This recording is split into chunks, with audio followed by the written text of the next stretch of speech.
Hoy, para conocer un poco más en profundidad el mundo del trabajo sexual, vamos a definir algunos conceptos básicos de este mundillo. Y es que hay ciertas palabras o términos que se suelen utilizar para hablar de trabajo sexual, pero que muchas veces no son explicados. Así que hoy vamos a conocerlos en profundidad y resolver algunas dudas que puede haber al respecto de estas palabras. Vamos a empezar por el principio. ¿Qué es el trabajo sexual? El trabajo sexual se entiende como aquel intercambio de un acto sexual a cambio de bienes o dinero. Y ojo, que cuando hablamos de trabajo sexual, generalmente utilizamos su definición más amplia. Es decir, que el campo del trabajo sexual incluye actividades laborales sexuales muy diferentes entre sí, como por ejemplo el intercambio de relaciones sexuales a cambio de dinero, pero también la pornografía, el striptease, los boys, las dominatrix, el webcamming, las líneas o los chats eróticos, entre otros. Es decir, que trabajo sexual sería toda actividad laboral en la que ocurre un servicio sexual a cambio de dinero o de otros bienes. Prostitución. Muchas veces cuando se emplea el término prostitución se utiliza específicamente para distinguir aquellas actividades presenciales de otras, como pueden ser las online, y específicamente en aquellas en las que el cliente se involucra en las propias actividades sexuales con el trabajador, distinguiéndolo, por ejemplo, de los shows en los que los clientes tendrían un rol más pasivo. Podríamos decir que prostitución se corresponde a la idea más clásica que tenemos de trabajo sexual en nuestra cabeza, aunque también puede incluir prácticas sexuales muy diversas. Sí que hace referencia más bien a aquellas en las que cliente y trabajador se involucran ambos en los actos sexuales. Ojo, que el término prostitución también hay quien lo utiliza de forma indistinta con trabajo sexual, y dependiendo de la visión que tenga la persona sobre este mundillo, utilizará uno y otro indistintamente, o sí que genera la distinción entre trabajo sexual en general y específicamente prostitución. Trabajador sexual, aquella persona que ofrece servicios sexuales a cambio de dinero o bienes. Cliente, aquella persona que accede a algún servicio sexual ofreciendo a cambio dinero o bienes. Bien, una vez hemos definido los términos más generales alrededor del trabajo sexual, vamos a entrar en las diferentes posturas ideológicas y legales que se suelen tomar con respecto al trabajo sexual. Estas que probablemente hayáis escuchado en algún sitio, pero que no está de más aclarar. Prohibicionismo. Como indica la propia palabra, esta posición va muy asociada a la prohibición. El prohibicionismo busca prohibir el trabajo sexual y para ello tiende a castigar tanto al trabajador sexual como al cliente de trabajo sexual, aunque una cosa es la teoría y otra la práctica, puesto que incluso en aquellos países que tienen leyes prohibicionistas sobre el trabajo sexual, la persecución que viven los clientes y trabajadores no es la misma siempre. Y es que tratar de prohibir y perseguir una actividad como el trabajo sexual resulta como mínimo complicado. Tenemos, por ejemplo, el caso de Tailandia, país en el que el trabajo sexual está completamente prohibido y sin embargo presenta una tasa de trabajadores y clientes sexuales de las más altas del mundo. La persecución policial del trabajo sexual, por tanto, no depende solamente de que existan leyes prohibicionistas, sino depende también de otros factores, como por ejemplo que ocurran dentro de la actividad sexual otros delitos, las zonas en las que se ejerza o del posicionamiento o la visión que tienen los gobiernos locales sobre la actividad. Abolicionismo. Aunque esta posición también busca erradicar la prostitución, para ello opta solo por castigar al demandante, es decir, al cliente. Es por esto que podríamos entender el abolicionismo como un prohibicionismo encubierto, porque en realidad ambas posiciones buscan lo mismo, acabar con el trabajo sexual. Tanto el abolicionismo como el prohibicionismo, ambos desplazan la actividad a lugares más clandestinos y dificultan la protección de aquellas personas que se dedican al trabajo sexual. Muchas veces puede ocurrir que los clientes que sigan consumiendo este tipo de servicios sean precisamente los perfiles más peligrosos, o que la actividad se termine relacionando con comportamientos delictivos debido a estar a los márgenes de la sociedad. Y aquí os preguntaréis, ¿por qué entonces se distingue entre abolicionismo y prohibicionismo si en sus consecuencias son muy similares? Bien, pues generalmente se distingue entre prohibicionismo y abolicionismo porque el abolicionismo trata de desligarse de esa mala imagen que le da el castigar a los trabajadores sexuales, siendo en su mayoría mujeres y siendo en ocasiones personas que están en situaciones de vulnerabilidad. De esta forma, al no castigar directamente al trabajador sexual, se entiende que no tiene consecuencias directas y legales por el desarrollo de su actividad, pero sí tiene las mismas consecuencias indirectas que tendría en un entorno prohibicionista. Regulacionismo. Como indica la palabra, el regulacionismo se basa en regular, es decir, es aquella posición que busca reglamentar el trabajo sexual, someter la actividad del trabajo sexual a un sistema de leyes y regulaciones como cualquier otra actividad laboral. ¿El problema con esto? Que en el trabajo sexual se realizan actividades de carácter íntimo, y si bien sí existe el desarrollo de una actividad a cambio de dinero, no funciona exactamente igual que el resto de trabajos. Por ejemplo, dentro del trabajo sexual se le da mucha importancia al anonimato, y algunos países que han optado por este modelo legislativo no han tenido en cuenta este aspecto, y en su afán por regular la profesión han dejado de lado este derecho al anonimato tan importante dentro del trabajo sexual, como puede ser por ejemplo el caso de Alemania, con los que se han terminado llamando carnés de puta. Además, estos intentos por tratar de regular la actividad del trabajo sexual como una profesión más, sin tener en cuenta sus matices y sus características propias, en ocasiones tampoco ha dado grandes resultados, puesto que al final se consigue reglamentar solamente un porcentaje muy pequeño de toda la actividad. Y aunque sí entraría la actividad dentro del régimen laboral y fiscal, el trabajo sexual seguiría teniendo los mismos prejuicios y en ocasiones pasaría por alto ciertos beneficios que serían importantes dentro de la actividad del trabajo sexual. Movimiento pro derechos o despenalización. Este movimiento, aunque en ocasiones es confundido con la reglamentación, parte de unas premisas muy diferentes, ya que su objetivo no es tanto regular la actividad desde una visión estatal, fiscal o laboral, sino que está enfocado en los derechos de los trabajadores sexuales. Es decir, que pone el foco en la protección de estos trabajadores sexuales frente a posibles abusos que pueden sufrir de autoridades, de instituciones, de clientes, de lo que sea, de quien sea. Este enfoque, el enfoque pro derechos, sí que busca terminar con los prejuicios que se tienen socialmente sobre el trabajo sexual. No solamente socialmente, sino también dentro de las propias administraciones y el sistema en sí mismo, incluyendo también, por ejemplo, el sistema sanitario o las organizaciones policiales. ¿Y cómo pretende hacer esto el movimiento pro derechos? Pues su objetivo es que el trabajo sexual se despenalice y que esto se haga de forma explícita y clara. Es decir, busca que no haya leyes que prohíban el trabajo sexual, también busca que no haya marcos legales ambiguos o que el trabajo sexual caiga en el ámbito de la alegalidad, y también huye de aquellos marcos legislativos que buscan reglamentar de forma excesiva, teniendo escaso conocimiento y comprensión sobre el funcionamiento de la actividad laboral del trabajo sexual, y lo que buscaría sería generar un marco de derechos para las personas que se relacionan con el mundo del trabajo sexual. Una vez hemos aclarado las 4 principales posturas sobre trabajo sexual a nivel legal o ideológico, vamos con algunos términos que son relevantes en cuanto a la legalidad del trabajo sexual. Tercería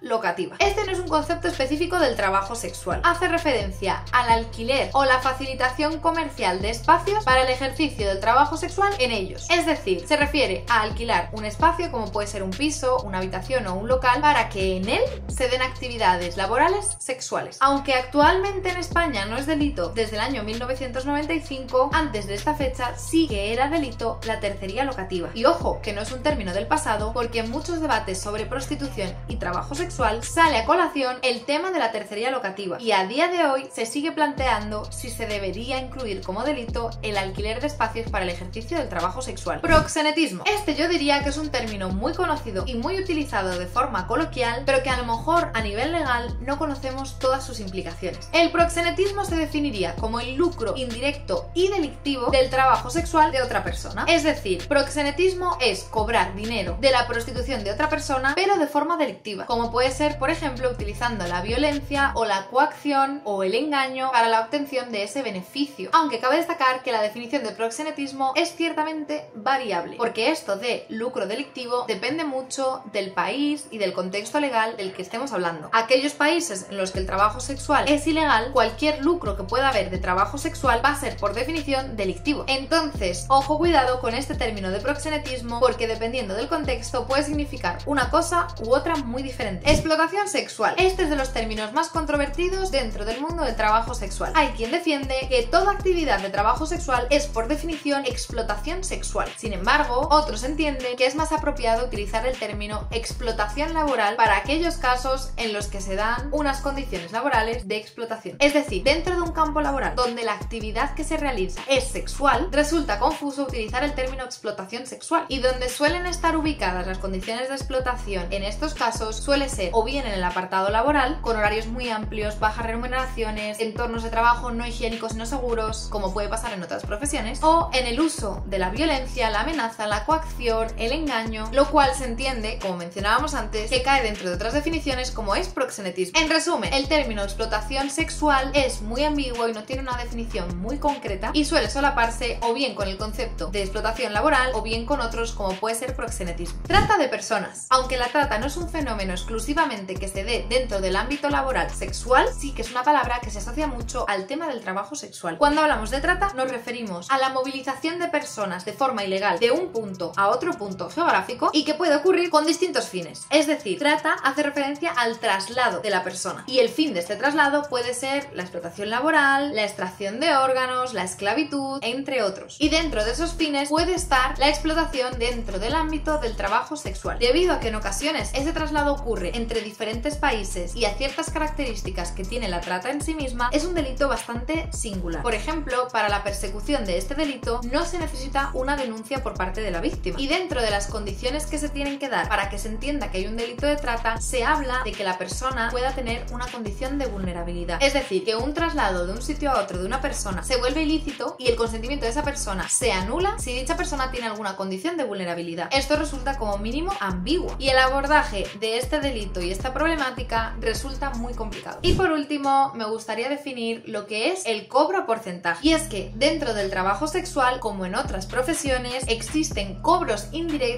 no delictivos. Es decir, personas, agencias o locales que cobran cierto porcentaje del trabajo sexual de otra persona, pero que no cae en el uso de la violencia, del engaño, de la intimidación, etc. Sino que se trata de ciertos gastos que son propios de la actividad laboral en sí misma, como puede ser, por ejemplo, el pago por el alquiler de una habitación o por la búsqueda y gestión de contactos y clientes, entre otros. Y como mencionábamos antes, hay algunas personas e incluso países y modelos legales que entienden que todo cobro que se haga a alguien que ejerce trabajo sexual es en sí mismo abusivo, ilícito y delictivo, y hay otras personas y regulaciones que entienden que por el hecho de cobrar un porcentaje ya se entiende que hay una práctica abusiva y no se tiene en cuenta la cuantía de ese porcentaje, los servicios prestados, las condiciones en las que se dan, etc. Y hasta aquí este breve primer repaso de algunos de los términos más característicos del mundo del trabajo sexual. Si os interesa especialmente cuál es la postura del modelo legislativo español sobre todas estas cuestiones, tenéis otro vídeo en mis redes de Más allá del tabú en el que hablo específicamente del modelo legal español sobre el trabajo sexual. Y es que ya sabemos que cuanto más conocimiento hay sobre un ámbito, más podemos abordarlo. Y que uno de los puntos de partida para hablar y tratar el tema del trabajo sexual es conocer su funcionamiento, sus matices y sus peculiaridades.